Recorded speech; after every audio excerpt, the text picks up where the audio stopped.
Okay, so the next step will be for us to go through the quizzes and exams. So the way this is designed is pretty straightforward. So the way you take your quizzes is the same procedure that you use to take your exams. So I'll just jump to the exams. So what happens is that when your lecturer has set an exam for you to complete, you see the date it is due. So here it is saying 17th February and it is due at 11 a.m. So what will happen is that after this date, you won't be able to attempt the exam. So you have to be very careful and pay attention to the quizzes and the exams that your lecturer sets up. So when you want to attempt, all you have to do is to click on attempt. So after clicking on attempt, this is what you have. So I just created a dummy quiz with just one question. So it's anatomy and science.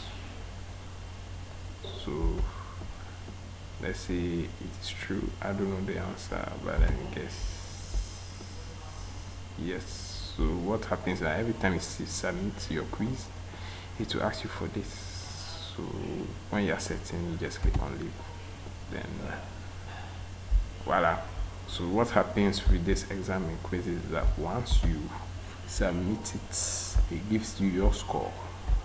So as you can see here, I'm a shark, so I've gotten 100%. So you say voila. So every time you go back to this quiz, because you've already completed it, you can't take it again. So it will be as such. If you're having any difficulty, maybe you mistakenly submitted it or I don't know what happened, but that one you may need to liaise with your lecturer. But I know that as long as you submitted it, the system has recognized it and it gives you your score automatically. So remember that the same principle applies to quizzes, but because they are the same nature, I didn't put an example for quizzes. So just bear that in mind for now.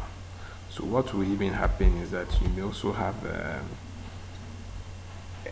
Google Doc that will be uploaded for you to attempt your exam. So for that, I will make it available in another tutorial. But watch this space.